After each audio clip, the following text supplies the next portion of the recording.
சண்டை போட்டு சமாதானம் அடையும் அந்த தரம் இப்ப சண்டையெல்லாம் முடிஞ்சு மன்னிச்சிருங்க தங்கோன்னு காலில் விழுந்துருவேன். ஓத்து எடுக்கிறது. நீங்க ஏதோ சொன்னீங்க ஆனா என் காதுல இது ராங்கா விழுந்தது. இதனாலதான் சண்டை வந்துச்சு. இனிமேல் நீயும் இதை பேச வேண்டாம், நானும் அதை பேச வேண்டாம். நீங்களும் அப்படி நினைச்சீங்க இல்லையா? அந்த செகண்டுக்கு சண்டை காம்ப்ரமைஸ் ஆயிடுச்சுன்னா இது பேசவே வேண்டாண்டி, இனிமேல் இதை விட்டுறலாம்.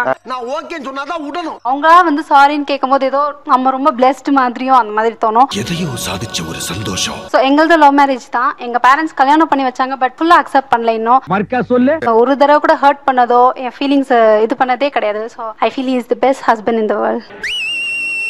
பேசாம இருந்தா கூட அவர் ரொம்ப பேசுவார். அப்புறம் காம்ப்ரமைஸ் ஆன உடனே 1947 சுதந்திரம் அடைஞ்சது இல்லையா? எனக்கு வந்து சண்டை போட்டு பேசாம இருந்தவா எனக்கு வாழ்க்கையே அப்படியே இருண்ட மாதிரி. வாழ்க்கை நாடகமா? ஆண்களின் உலகத்தில் பெண் இருக்கிறார், ஆனால் பெண்ணுக்கு ஆணை உலகமாயிருக்கிறார்.